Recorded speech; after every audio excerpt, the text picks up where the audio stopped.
Cumprimento todos os irmãos com a paz do Senhor Jesus, amém? Irmãos, abram suas Bíblias no livro do Êxodo, no seu capítulo 20, versículo 13. Diz assim a palavra do Senhor: não matarás, não matarás. Amém? Pode sentar-se. É um mandamento bem curtinho, mas nós temos bastante aprendizado em torno dele. Êxodo, no seu capítulo 20, no seu versículo 13, nós acabamos de ler aquilo que podemos chamar de sexto mandamento universal da lei de Deus. Esse mandamento, ele diz respeito ao uso da autoridade de Deus em uma área mais específica. Ele está diretamente ligado à vida, e a vida vem de Deus, e só Deus tem autoridade para tirá-la. Mas Deus, como nós vimos ao longo da história, Ele também delegou da sua autoridade, a fim de que aqueles que a tivessem pudessem exercer pena e castigo para todos aqueles que infringem a lei, infringem a sua vontade, infringem o seu querer. Ele mesmo utiliza destas penas para com os homens, a fim de castigá-los, e hoje nós vamos falar de uma pena específica, que do ponto de vista do pecado é um crime, mas que quando utilizado para o bem, pode ser fundamental para a ordem, para a promoção da justiça, né? E para que os injustos não prevaleçam sobre os justos, para que a maldade não prevaleça sobre a bondade. Esse mandamento, como nós vamos ver, ele tem uma aplicação importante para nossas vidas e precisa ser observado com muito cuidado, porque nós estamos entrando numa área que diz respeito à existência do ser. Então nós vamos falar um pouco dessa temática hoje, vamos meditar neste mandamento. Pode passar. Qual é o propósito do mandamento? Não matarás. Eu acho que é muito importante também, irmãos, que vocês saibam disso. Nas cópias do hebraico, esse mandamento ele tem o sentido de não cometa assassinato, não assassine ninguém. A morte, como eu acabei de dizer, ela foi instituída por Deus no princípio da criação, como um tipo de pena que seria aplicada sobre os seres humanos. Ele disse ao primeiro casal que o dia que eles comessem da árvore, eles acabariam morrendo. E assim foi o que aconteceu. Deus foi o primeiro a utilizar da pena da morte, que foi imputada, na verdade, não só ao primeiro casal, mas toda a humanidade, porque nós ainda estamos debaixo daquela mesma sentença, embora nós temos a esperança e fomos resgatados por Cristo, todos nós ainda morremos. E isso ainda é a consequência do pecado original, do primeiro pecado cometido por Adão e Eva, que foi sentenciado por Deus com pena de morte sobre todos os homens. Então todos os homens passam por isso.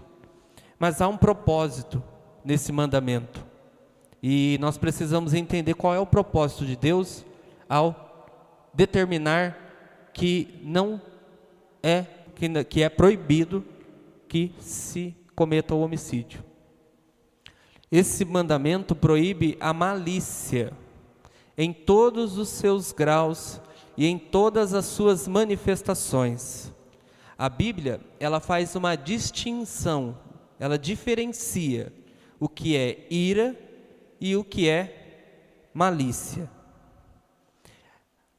Malícia é toda sorte de maldade que se pode cometer contra uma pessoa, sem razão ou por razões egoístas. Todas as vezes que nós fazemos o mal, que nós nos iramos contra uma pessoa, desejando o seu mal, nós estamos cometendo a maldade. agindo com malícia, desejando o mal do próximo. Mas, às vezes nós ficamos irados. E quando nós ficamos irados diante de uma injustiça, quando nós ficamos irados porque nós estamos vendo que algo de errado está acontecendo e nada se tem feito em relação a isso, essa ira, ela é uma indignação santa diante daquilo que é errado.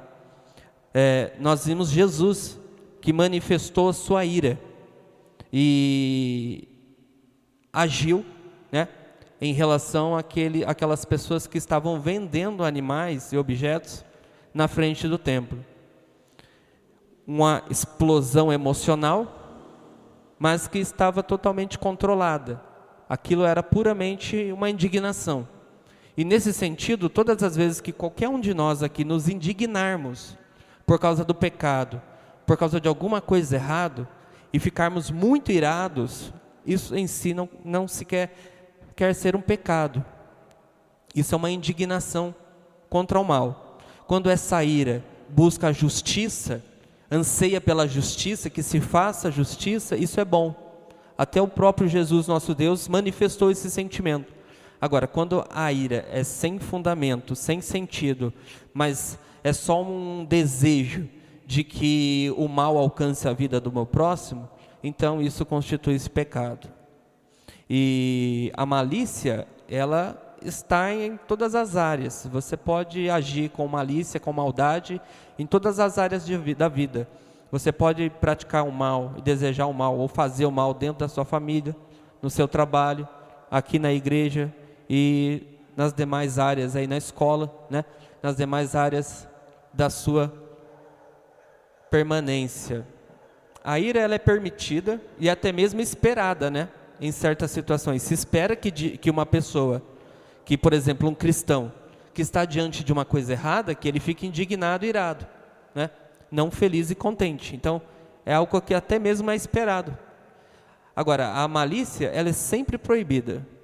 Desejar o mal, querer o mal, buscar fazer o mal, isso é sempre proibido e abominado pelo Senhor. É sempre abominação aos olhos do Senhor qualquer espécie de maldade, qualquer grau de maldade, desde que seja uma coisa pequenininha a uma atitude de maldade grandona. Isso indifere.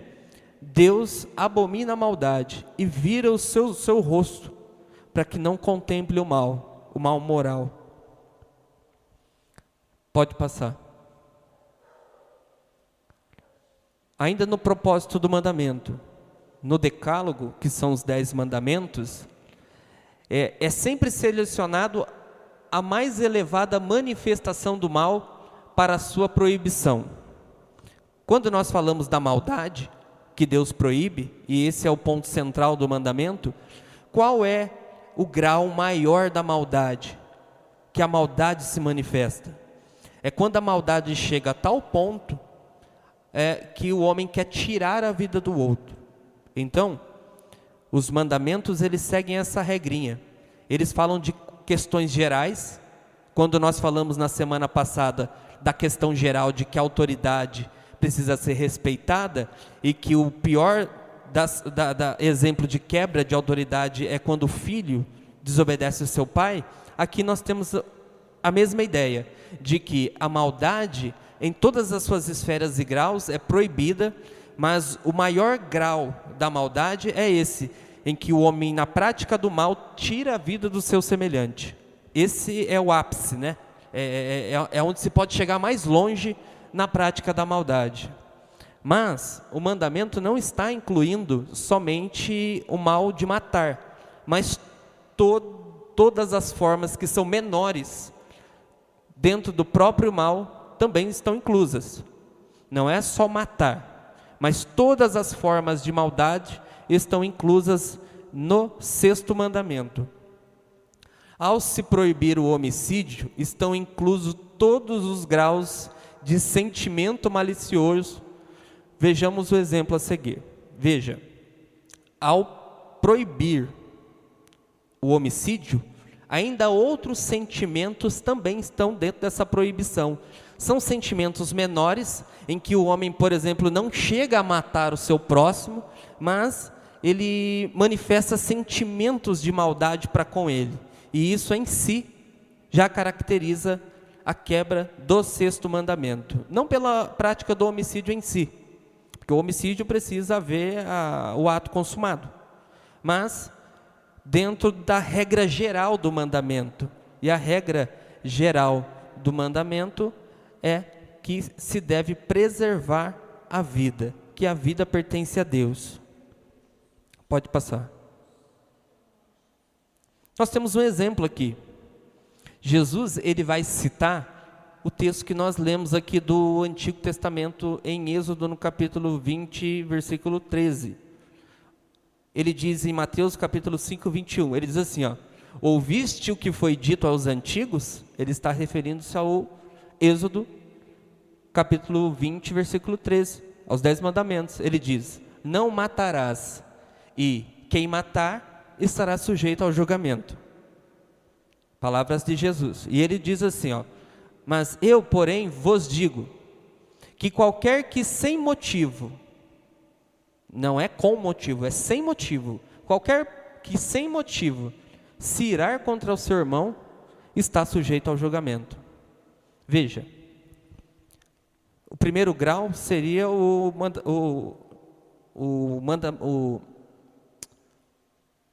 homicídio, né? Concluso.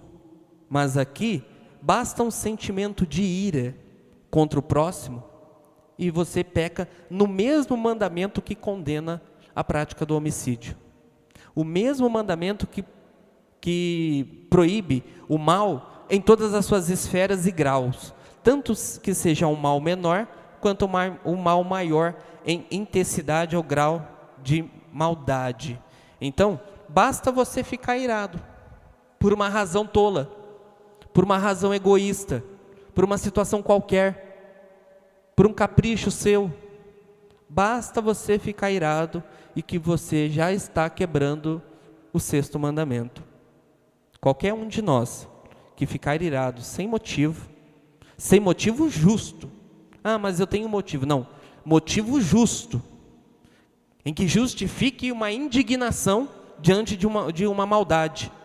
Se não for uma ira nesse sentido, é um motivo egoísta, e é desejar o mal ao próximo.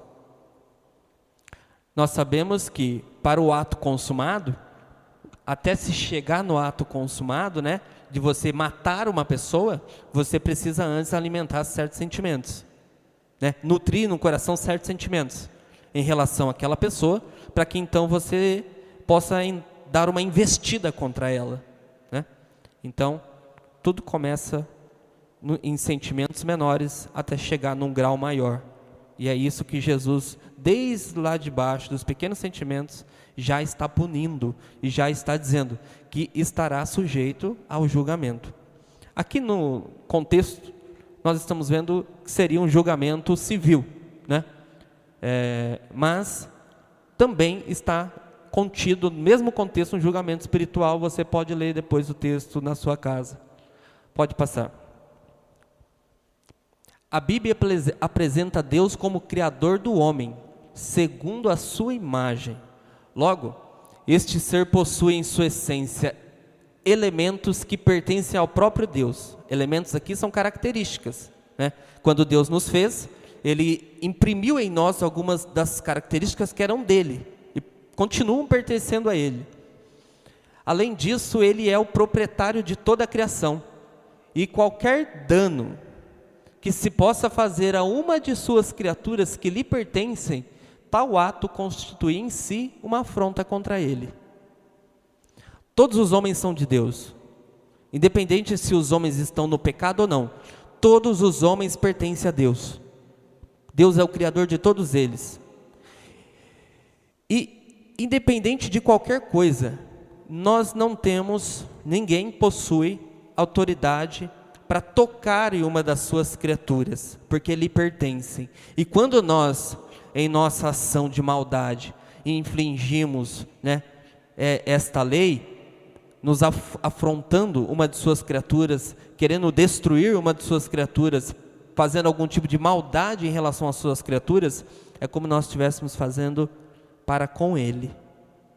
Até porque todo pecado, antes de qualquer coisa, é pecado contra Deus. Não existe um pecado que não seja pecado contra Deus, porque o pecado é a transgressão da lei de Deus. Então, se você peca contra uma pessoa, você peca contra Deus. Primeiro contra Deus, depois contra a pessoa. Então, qualquer atitude em relação às criaturas de Deus, você está afrontando o próprio Deus. Desejar o mal para uma das criaturas divinas, qualquer pessoa que seja, é a mesma coisa de desejar o mal contra Deus, porque aquela pessoa não existe por si própria. Ela vê a existência e permanece existindo por causa da mão de Deus, da soberana vontade de Deus. Então, não se pode, sob nenhuma circunstância, na verdade, existem circunstâncias, e eu vou dizer um pouco mais à frente, mas normalmente, por motivos egoístas, não se pode intentar o mal contra ninguém, nem no coração, nem no ato consumado, porque todas as criaturas foram feitas à imagem de Deus e pertencem a Deus. Eu não posso fazer o mal contra a irmã Magda, porque ela pertence a Deus. Se eu fizer assim, eu farei contra Deus, porque Deus é proprietário dela e também Ele é meu proprietário. Pode passar.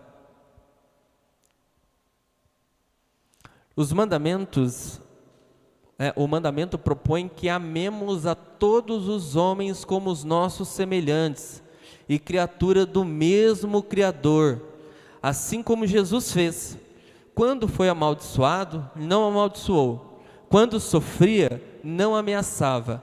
Ele orou por seus inimigos até mesmo na cruz. Por isso, matar é o maior mal que se pode cometer contra o seu próximo. E aqui não está incluso só matar. Qualquer outro tipo de desejo e sentimento malicioso direcionado ao próximo é também uma atitude maligna. É mal. E Jesus, Ele recebeu o mal dos homens. Os homens lhe fizeram muito mal, lhe causaram muitas dores, mas Ele não revidou. Ele não agiu. Muito pelo contrário, Ele continuou e manteve-se na prática do bem. E nós, por causa do nome de Jesus, por causa da fé em Jesus, também precisamos, se for o caso, dar a outra face. Permitir que passamos por sofrimentos por causa de Jesus. Preste bastante atenção, porque eu vou distinguir bem isso, para que não haja uma má compreensão. Então, o desejo de Deus é que todos os homens se amem. A vontade de Deus é essa, embora isso seja difícil por causa do pecado, ou posso dizer impossível, que é uma realidade impossível, mas dentro de certas circunstâncias isso se torna possível. Dentro da igreja, dentro da fé, nós podemos amar uns aos outros, podemos fazer esse mandamento valer, mas na sociedade como está nos dias atuais, e como sempre esteve, amar, em sua plenitude uns aos outros é uma coisa muito complicada, muito difícil.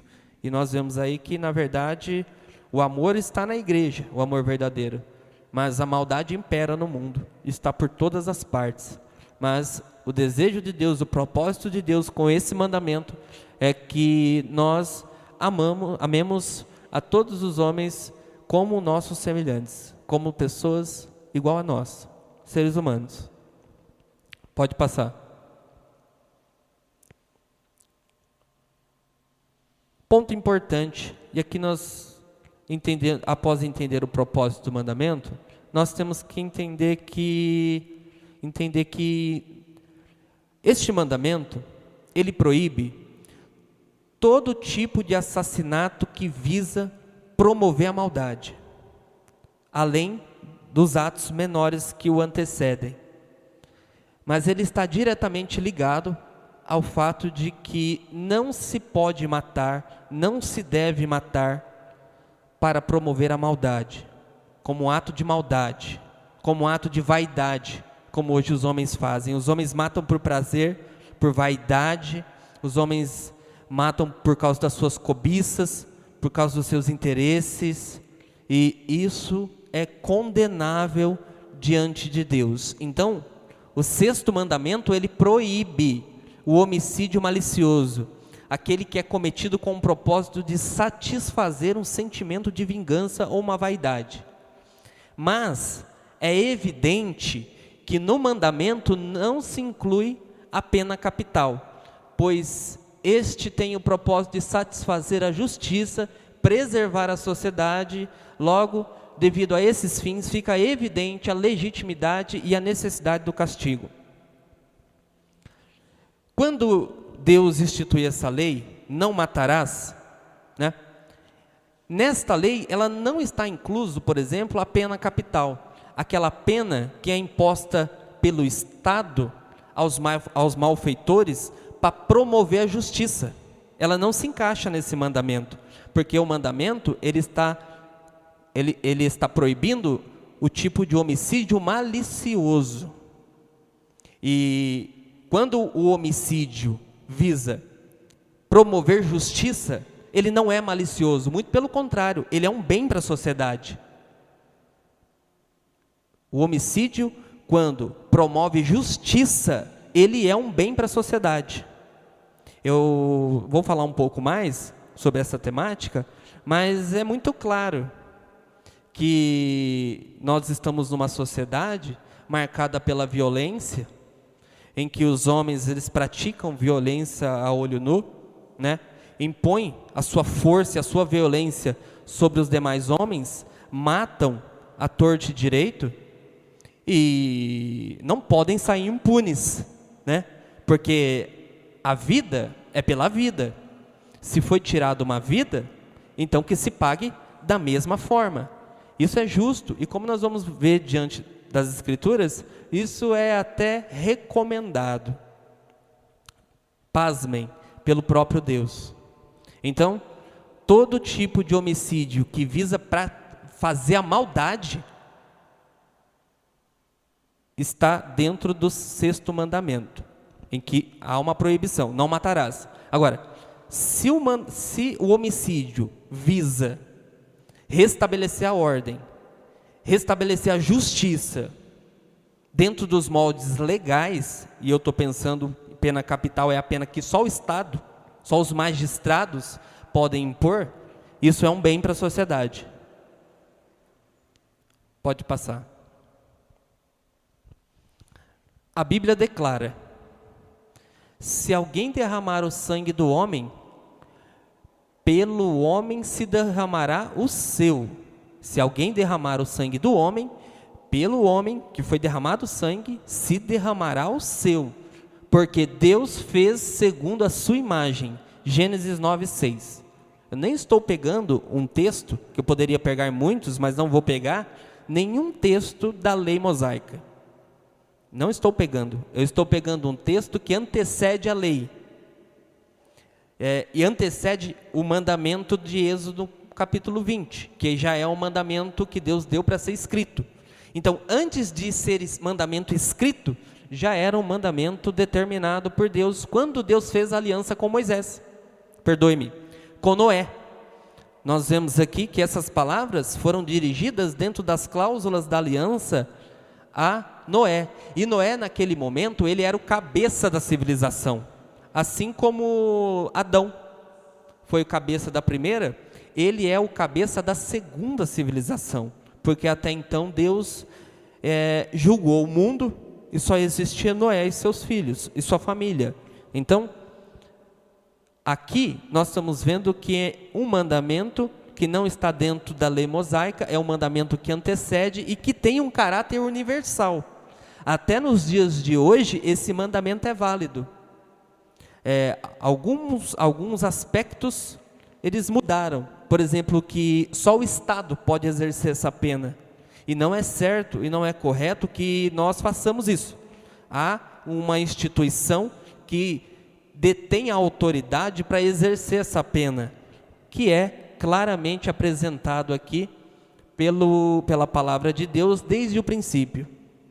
Desde o princípio foi sempre repudiado por Deus, e toda a história da igreja mostra a prática do homicídio como uma atitude maliciosa. Agora, quando o homicídio é praticado para o bem, irmão, para o bem, exatamente, porque a justiça é para o bem. Então, ele é válido, necessário para a sociedade, para restabelecer a ordem e para nos afastar do caos e do mal que impera a sociedade. Pode passar. Em Romanos, no capítulo 13, no versículo 4, o apóstolo Paulo, ele diz sobre os magistrados. Ele diz o seguinte: não é sem motivo que ele traz a espada. Para que você acha que é a espada? E por que o apóstolo Paulo está alertando que não é sem motivo que eles trazem a espada? E como eu disse na semana passada, que os magistrados são representantes de Deus, castigadores daqueles que praticam as más obras. Por que ele traz a espada consigo? Para bater com a espada? Para mostrar a espada? A espada aqui, ó, é o poder da vida e o poder da morte. É aquele poder que o Estado detém, né? Ainda hoje.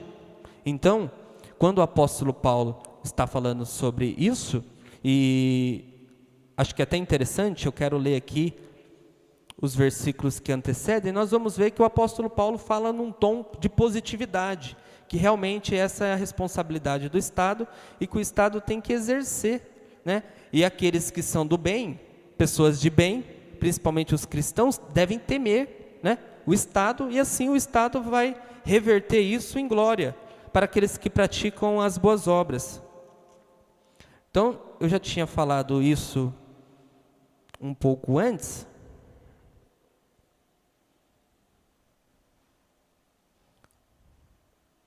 E agora, eu repito, toda pessoa esteja sujeita às autoridades superiores, pois não há autoridade que não venha de Deus. E as autoridades que foram ordenadas foram por Deus. Por isso, quem resiste à autoridade, resiste à ordenação de Deus. E os que resistem trarão sobre si mesmos a condenação, pois os governantes não devem ser temidos pelos que praticam coisas boas, mas pelos que praticam coisas más. Queres não temer as autoridades? Faz o bem e terá louvor dela, pois ela é ministro de Deus para o teu bem. Mas se fizerdes o mal, teme, pois ela não traz a espada sem motivo. Ela é ministro de Deus e agente da ira, para castigar o que pratica o mal. Eles não trazem a espada em vão. Eles trazem a espada para exercer punição sobre aqueles que praticam o mal. E o apóstolo Paulo está ensinando isso. Lembre-se que quando ele usa o termo espada, ele está falando de tirar a vida. Ou faz outras coisas com espada. Ele está se referindo ao governo romano. Que o governo romano tinha o poder que o apóstolo Paulo reconhecia e ainda dizia que não há poder que não venha de Deus. E que todos os que quiserem receber glória, receber louvor, que pratiquem o bem. Porque se praticarem o mal, vão passar pela espada. É claro, é evidente e é justo.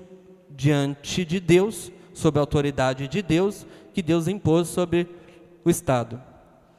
Pilatos disse a Jesus que ele tinha poder para lhe soltar ou para lhe crucificar. E Jesus respondeu: nenhuma autoridade terias contra mim se de cima não fosse dada. Jesus estava com isso considerando. De fato, Pilatos tinha sim a autoridade da vida e da morte, porque ele era um magistrado, representante do governo. E Jesus disse: realmente, você tem autoridade para isso, porque a autoridade veio de cima. Então, ele poderia ali crucificar a Jesus com a autoridade que ele recebeu de Deus, embora o julgamento dele foi errado. julgaram a Jesus num julgamento que ele era inocente. Isso aí é uma falha da justiça, já é um outro fator. Aqueles que julgam, se eles falharem, eles vão responder pelos seus atos. Mas isso não aniquila a ideia de que é uma verdade, e Jesus concordou. É verdade, vocês têm o poder, você tem o poder da vida e da morte nas suas mãos, de me soltar e de me crucificar, mas esse poder não é seu em sua essência, esse poder veio do alto, lhe foi dado.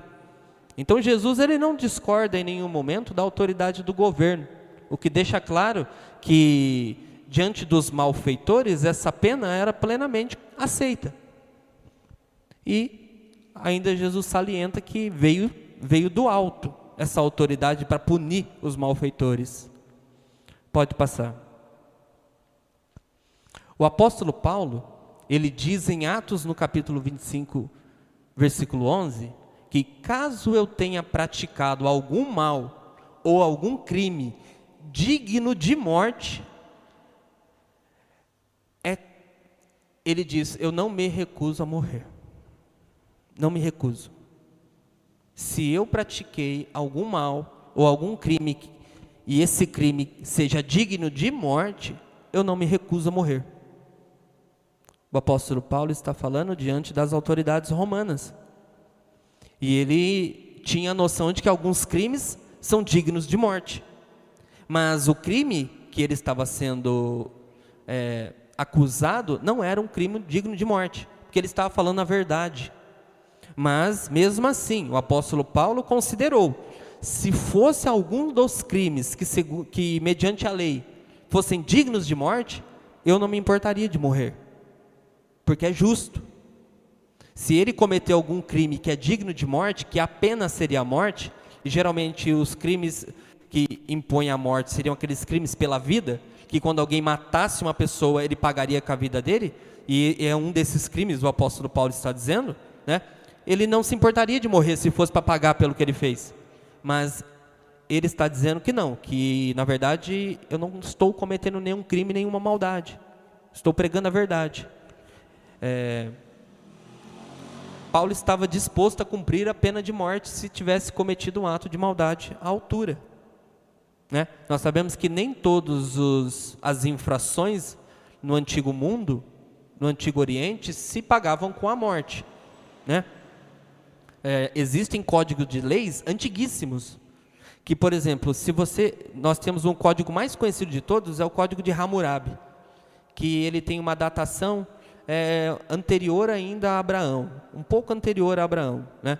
Ele tem uma datação de mais ou menos um período ali de 5 a 6 anos, né? 5 a 6 mil anos antes de Cristo.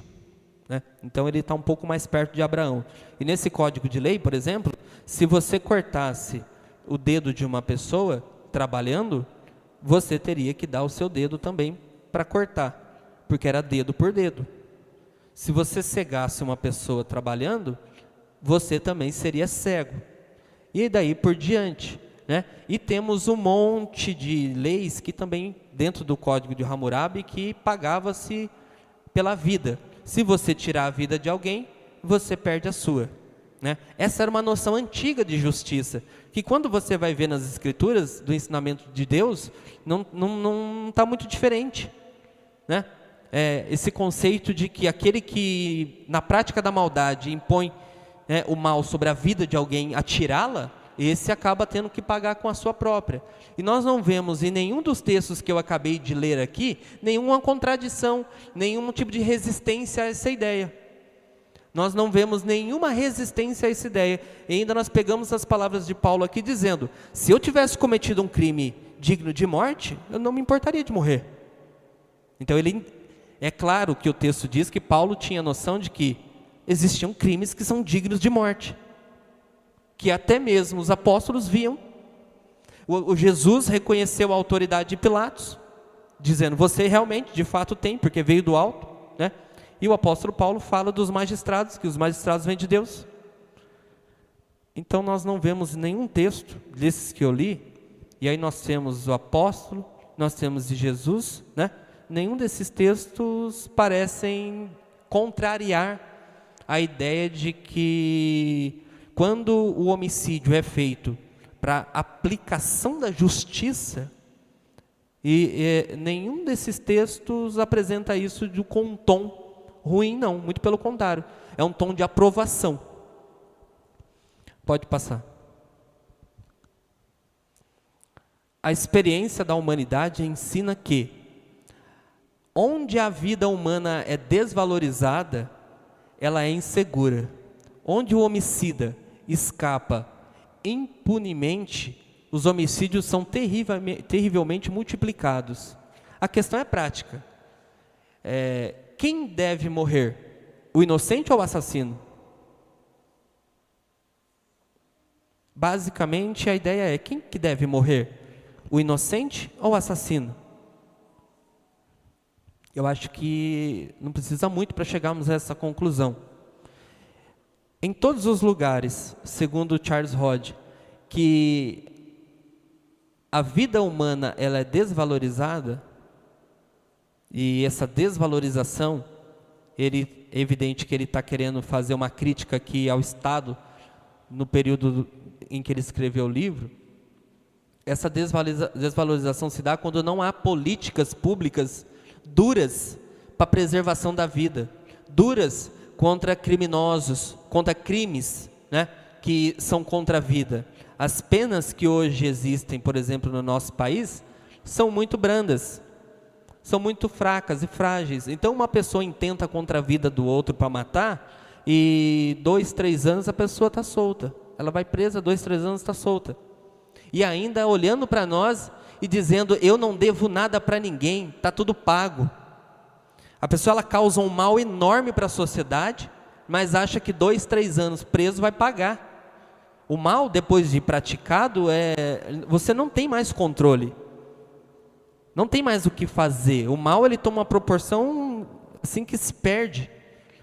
Então, quando nós estamos numa sociedade que a vida é desprezada, que crimes contra a vida são tratados, né, de uma maneira inadequada pelos legisladores, nós temos aí um aumento enorme da taxa de homicídios, porque vale a pena matar.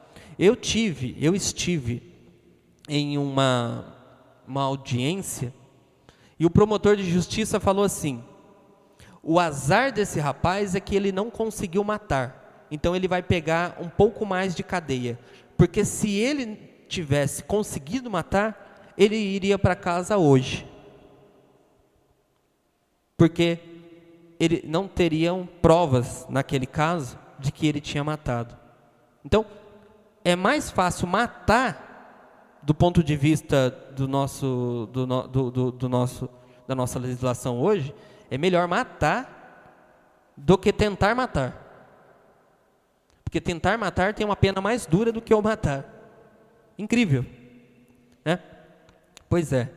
Então, quando as penas, assim, são penas relativamente duras, que a pessoa ela não cumpre na sua plenitude, né? Não cumpre toda essa pena. E isso incentiva a maldade, né? Todas as vezes que você não trata coisas más, não trata a maldade, isso incentiva a maldade. E a maldade continua. Nós estamos falando do assassinato, mas, por exemplo, quando você tem um determinado irmão dentro da igreja, que ele tem o costume de ofender as pessoas, e nunca se arrepende, e vai lá e pede perdão, né? E às vezes as pessoas, mesmo que esse indivíduo não peça perdão, essas pessoas o perdoem e continuem restabelecendo um relacionamento com eles, elas com isso estão alimentando a maldade desse indivíduo. Ele precisa ser punido, ele precisa ser repreendido, ele precisa ouvir e ver o mal que ele está cometendo. Porque quanto mais nós somos brandos com uma maldade, mais a maldade cresce. Então, as penas duras são para controle da maldade. Quanto mais dura é a pena, é melhor. Porque aí a pessoa ela vai pensar melhor antes de fazer isso. E é mais do que justo que, se alguém tirar a vida do outro, dependendo do estado que ele tiver, porque nós não temos a pena de morte, mas dependendo do tipo de nação que ele estiver, se ele tirou num ato de maldade, a vida de outro, eu acho mais do que justo que ele pague com a dele. Porque foi uma vida que ele tirou. E ele tem que pagar a vida pela vida. Não é eu que estou falando, isso é um mandamento que desde o início da criação, o próprio Deus deu. Entendeu? Agora, nossa, é exagero, é loucura, é radicalismo, né? Tirar a vida do inocente não é radicalismo. Agora, deixar o culpado continuar executando os seus crimes, isso é. Pode passar. O homicídio em defesa própria. O homicídio em defesa própria, ele não é proibido pelo 6º mandamento. Porque quando você se defende, quando você tem que tomar uma atitude dessa para se defender, você não está praticando o mal, muito pelo contrário, você está combatendo o mal, você está reagindo diante do mal.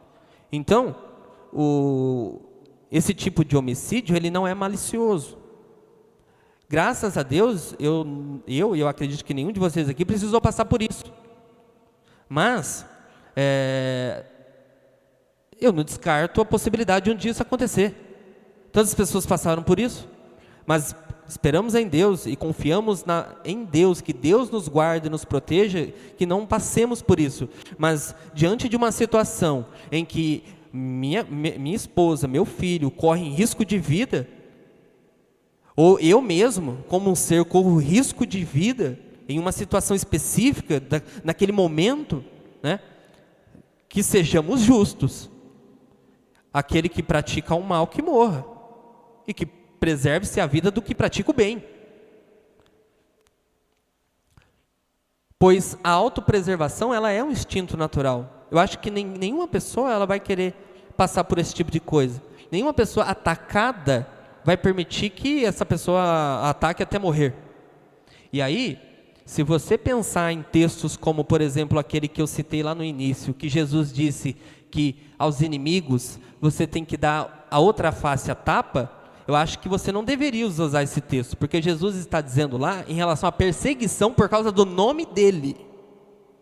A perseguição por causa do nome dele é diferente de uma pessoa que vem para tentar tirar a tua vida, né? Então qualquer pessoa instintivamente reage a isso. Vai morrer? Agora, se não tiver o que fazer. Terceiro ponto. É direito da razão e da justiça natural que, se de duas pessoas uma deve morrer, que seja o agressor e não o agredido, que seja aquele que vem buscar a agressão para matar, e não aquela pessoa que está recebendo a agressão. Se dos dois um tem que morrer, que seja o agressor. Estou indo longe demais? Estou falando coisas longe demais? Nós voltamos lá no primeiro mandamento. Não, no mandamento em que nós encontramos Gênesis 9:6, que o próprio Deus diz a Noé: se for pela vida do homem, o outro homem pagará pela sua vida. Foi Deus que instituiu isso. Pode passar. Temos também a questão das guerras, que envolvem também esse tipo o 6º mandamento, esse tipo de crime de homicídio. A guerra é um dos mais terríveis males que podem sobrevir a um povo. Ela envolve a destruição da vida, das propriedades, gera pobreza, viuvez, orfandade e quem impede o avanço da sociedade em direção àquilo que é bom. As guerras são terríveis, trágicas. Infelizmente é uma realidade, né, da existência humana. Desde o princípio os homens fazem guerras. Mas até mesmo as guerras podem às vezes ter um tom de positividade, por incrível que pareça. Mesmo com esse rastro de destruição, às vezes guerras são mais do que necessárias para restabelecer a ordem e a justiça internacional. Pode passar. As guerras elas são pensadas sobre dois aspectos. Primeiro, o direito de defesa no âmbito nacional. As nações devem proteger a vida e as propriedades de seus cidadãos. Os magistrados citados por Paulo devem punir o mal interno, dentro de suas fronteiras, como externo, como dito por John Stott. John Stott, quando ele fala a respeito do mal, ele diz que o mal ele é interno, dentro de um país, como também ele é externo. E os magistrados têm que proteger os cidadãos de bem do mal dentro do país, e também têm que proteger os cidadãos do país do mal que vem de fora desse país. Então, a atividade dos magistrados, né, dos governantes, é promover, né, a justiça, mesmo por meio do homicídio, mesmo por meio de ter que tirar a vida de uma outra pessoa, para que se preserve a vida dos justos, das pessoas de bem. Pode passar. Quando a opção é ser destruído ou fazer guerra, a nação precisa cuidar de seus interesses e exercer sua soberania em relação ao seu território. Vimos que Israel, ao longo dos séculos, manteve-se em constantes conflitos, a fim de preservar sua existência, e ninguém afirma ser isso imoral. Os israelitas, né, estão lá matando até hoje. Ninguém diz que isso é imoral, porque todos entendem que eles estão cuidando de sua soberania, protegendo o seu povo, os seus interesses. Vidas aos montes têm se perdido, mas ninguém diz que a postura de Israel é injusta, porque Israel precisa se defender do mal. E lá os seus magistrados, os seus soldados, o seu governo faz isso, dentro e fora. E nós, da mesma forma. No Brasil, isso precisa ser feito dentro e, se necessário, fora. Mesmo que isso incorra em tirar a vida de outro semelhante, tirar a vida de um ser humano. Se for com o propósito de preservar a justiça, a ordem social e cuidar dos bons, isso for necessário, isso precisa ser feito. Pode passar. Suicídio. É concebível que as pessoas que não creem em Deus ou em um estado futuro de existência pensem que é permitido, pela aniquilação, buscar refúgio nas misérias da vida. Charles Hodge. Ele entende que é compreensível que uma pessoa que não crê em Deus e que não tem uma esperança vindoura, ela venha a tirar a sua vida. É compreensível. Mas, por outro lado, ele diz que é difícil de explicar que alguém, exceto sobre insanidade mental, seja temporária ou permanente, se lance à eternidade sem ser chamado. É difícil de explicar uma questão como essa, né? É inexplicável, segundo ele, como uma pessoa que não está sobre algum tipo de problema de insanidade toma essa atividade atrevida de se lançar na eternidade sem que chegue a hora, sem que seja chamado. Pode passar. O suicídio é um crime muito complicado, visto que nossa vida não nos pertence. E assim como não temos o direito de tirar a vida do nosso próximo, Gênesis 9:6, Êxodo 20:13 e Mateus 5:21, pois o próximo foi feito à imagem de Deus, também nós somos a sua imagem, sua propriedade, e não podemos atentar contra a nossa existência. Nós não podemos atentar contra a existência do nosso próximo e nem sequer da nossa. Porque todos nós somos propriedades de Deus, todos nós pertencemos a Deus. Então, tirar a sua própria vida constitui um pecado. Eu não estou entrando aqui em perca de salvação, nem estou tocando nesse assunto. Se quando eu disse que é pecado, você pensou isso, mentira é pecado, né? Não estou dizendo em perca de salvação, eu estou dizendo que tirar a sua vida, né, buscar o suicídio é um pecado, é pecado. Mas eu não disse de nenhum tipo de implicação pós-vida, pós-morte. Pode passar. Para a gente finalizar, palavras do apóstolo Pedro agora. Ele diz o seguinte: aparte-se do mal e faça o bem.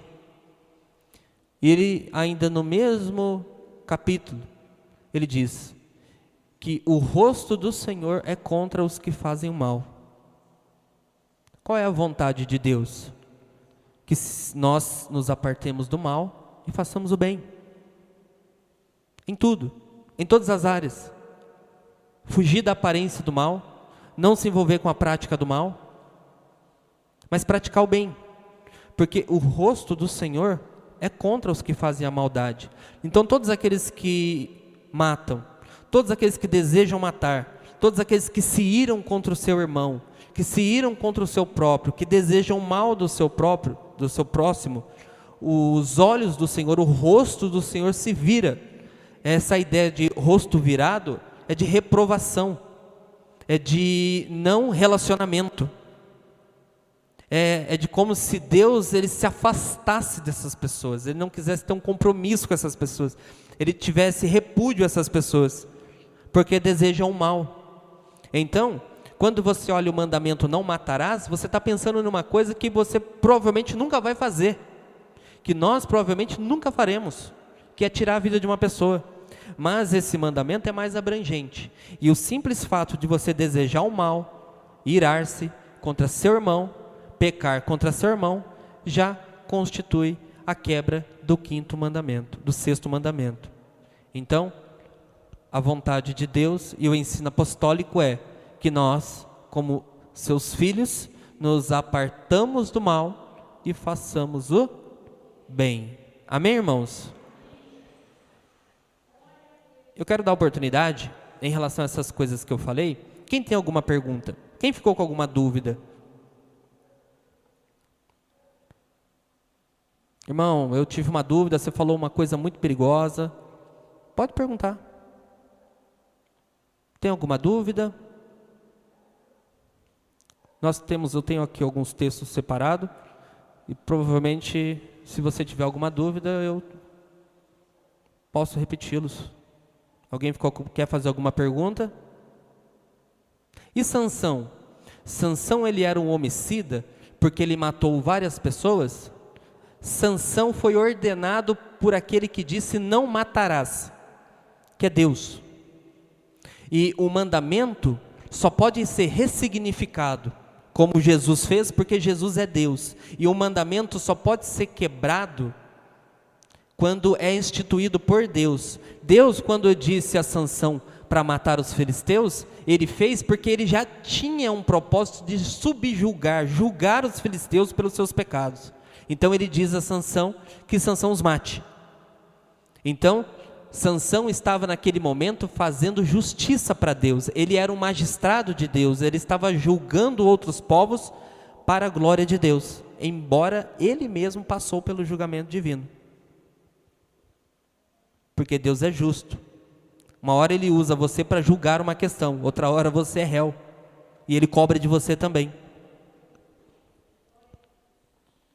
Mas, irmãos, essa mensagem, ela é importante para nos lembrar que a impunidade, ela gera mais maldade. Uma pessoa hoje, por causa de um dinheiro para fazer, para passear no final de semana, tira a vida de um pai de família, que deixa 3 filhos e uma esposa para trás, desamparados. Por quê? Porque um vagabundo, né, que é tratado como coitadinho, na nossa sociedade não tem responsabilidade. Agora, se em nossa sociedade tivesse, por exemplo, a pena de morte, seria ideal, porque seria justo, vida pela vida. E como nós vimos nas Escrituras, parece que isso em nenhum momento é questionado e nem repudiado por Deus, desde que seja para promover justiça. Amém? Deus abençoe a todos. Uma salva de palmas para Jesus.